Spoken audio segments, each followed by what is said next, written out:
இதுவரைக்கும் சந்திராஸ் கிச்சனை சப்ஸ்கிரைப் செய்யாதவர்கள் ரெட் கலர் சப்ஸ்கிரைப் பட்டனை ப்ரெஸ் பண்ணி சப்ஸ்கிரைப் பண்ணிக்கோங்க. கூடவே பக்கத்தில் இருக்கிற பெல் பட்டனை ப்ரெஸ் பண்ணுங்க. எங்களுடைய அப்டேட்ஸ் உடனுக்குடன் உங்களை வந்து சேரும். Hi friends, welcome to Chandra's kitchen. இன்னைக்கு நம்ம ஒரு சுவையான ஸ்டஃப்டு கோவக்காய் எப்படி செய்கிறதுன்னு பார்க்கலாம் வாங்க. இப்போ நம்ம ஒரு கடாயில் 1 ஸ்பூன் அளவுக்கு எண்ணெய் சேர்த்துக்கலாம். எண்ணெய் கொஞ்சம் சூடாகட்டும். இப்போ எண்ணெய் சூடாகிடுச்சு. நம்ம 1 ஸ்பூன் அளவுக்கு உளுத்தம்பருப்பு சேர்த்துக்கலாம். 1 ஸ்பூன் அளவுக்கு கடலைப்பருப்பு சேர்த்துக்கலாம். இப்போ நம்ம கொஞ்சம் சிம்மில் வச்சு இந்த உளுத்தம்பருப்பு கடலைப்பருப்பு இது ரெண்டும் ஒரு பாதி அளவுக்கு செவக்கிற அளவுக்கு வறுத்துக்கலாம். இப்போ இது லைட்டாக செவக்க ஆரம்பிக்குது. இந்த நேரத்தில் நம்ம 1/2 ஸ்பூன் அளவுக்கு தனியா சேர்த்துக்கலாம். 1 ஸ்பூன் அளவுக்கு வேர்க்கடலை பருப்பு சேர்த்துக்கலாம். அடுத்ததாக ஒரு 3 காஞ்ச மிளகாவை இதோட சேர்த்துக்கலாம். சேர்த்துட்டு இந்த பருப்புங்க எல்லாமே நல்லா செவக்கிற அளவுக்கு வறுத்துக்கோங்க. கடைசியாக கொஞ்சம் கருவேப்பிலை சேர்த்துக்கலாம். கொஞ்சம் நல்லா செவந்துருச்சு. ஒரு 2 ஸ்பூன் அளவுக்கு தேங்காய் துருவல் சேர்த்துக்கலாம். இப்போ தேங்காய் துருவல் சேர்த்துட்டு நம்ம இதை வதக்கிக்கோங்க. அடுத்ததான் நம்ம ஒரு பாக்கு அளவுக்கு புளியை இதோட சேர்த்துக்கலாம். சேர்த்துட்டு இதையும் நல்லா வதக்கிக்கோங்க. இந்த ஸ்டஃப்டு கோவக்காய்க்கு தேவையான அளவு உப்பு சேர்த்துக்கலாம். நம்மளுடைய பருப்பு தேங்காய் காஞ்ச மிளகாலாம் நல்லா வறுபட்டுருச்சு. இப்போ நம்ம வறுத்து வச்சுருக்கிற தேங்காய் பருப்பு கலவையை ஒரு மிக்சரில் சேர்த்துட்டோம். இது கூட நம்ம ஒரு 1/4 ஸ்பூன் அளவுக்கு மஞ்சள் தூள் சேர்த்துக்கலாம். நம்ம காரத்துக்காக காஞ்ச மிளகாய் சேர்த்துருக்கோம். இருந்தாலுமே ஒரு 1/4 ஸ்பூன் அளவுக்கு நான் தனி மிளகாய் தூள் சேர்த்துக்கிறேன். 1 ஸ்பூன் அளவுக்கு எண்ணெய் சேர்த்துக்கலாம். சோம்பு ஒரு 1/4 ஸ்பூன் சேர்த்துக்கலாம். இது ஃப்ரெஷ்ஷாக சேர்க்கும் போது இதோட வாசனை நல்லாயிருக்கும். அதனால் நான் ஃப்ரெஷ்ஷாக கொஞ்சம் சோம்பு சேர்த்துருக்கேன். இப்போ இது எல்லாமே நல்லா சேர்ந்த மாதிரி அரைச்சிக்கலாம். தண்ணி எதுவுமே சேர்க்கக்கூடாது. இது நல்லா பொடியாகிற அளவுக்கு அரைச்சிக்கோங்க. இப்போ நம்ம அரைச்ச பொடி பார்த்திங்கன்னா இந்த மாதிரி கொஞ்சமாக கொரகொரப்பாக, ரொம்ப மசியாக இல்லாமல் ஓரளவுக்கு கொரகொரப்பாக இருக்கணும். இந்த அளவுக்கு அரைச்சிக்கோங்க.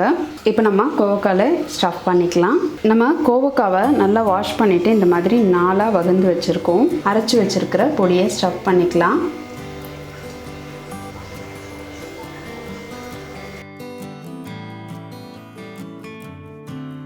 இதே மாதிரி இந்த கோவக்காய் எல்லாத்துக்குள்ளேயுமே நம்ம இந்த பொடியை சேர்த்து ஸ்டஃப் பண்ணிக்கலாம்.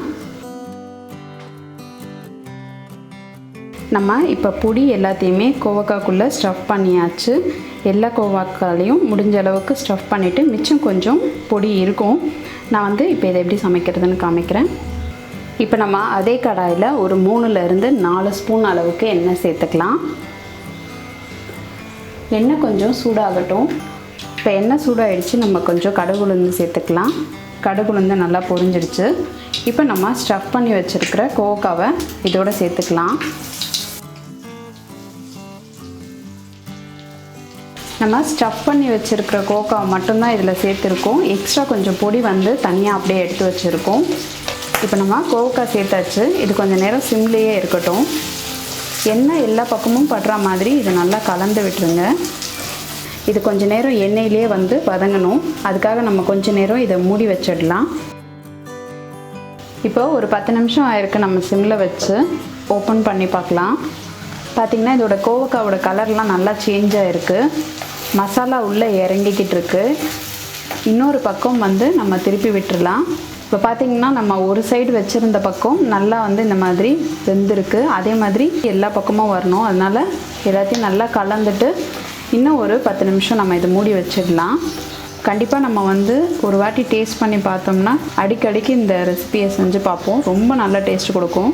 இப்போ மறுபடியும் நம்ம ஒரு 10 நிமிஷம் இதை மூடி வச்சிடலாம். நீங்கள் சிம்மில் தான் வச்சு இதை செய்யணும். இப்போ ஒரு 10 நிமிஷம் ஆயிருக்கு. நம்ம மூடியை ஓப்பன் பண்ணிடலாம். பார்த்திங்கன்னா இது நல்லா எல்லா பக்கமும் ஒரே மாதிரி கோவக்காய் குக்காக இருக்குது. ஏற்கனவே நம்ம பேலன்ஸ் வச்சுருக்கிற பொடியை இதோட மேலே சேர்த்துடலாம். சேர்த்துட்டு நல்லா கலந்துருங்க.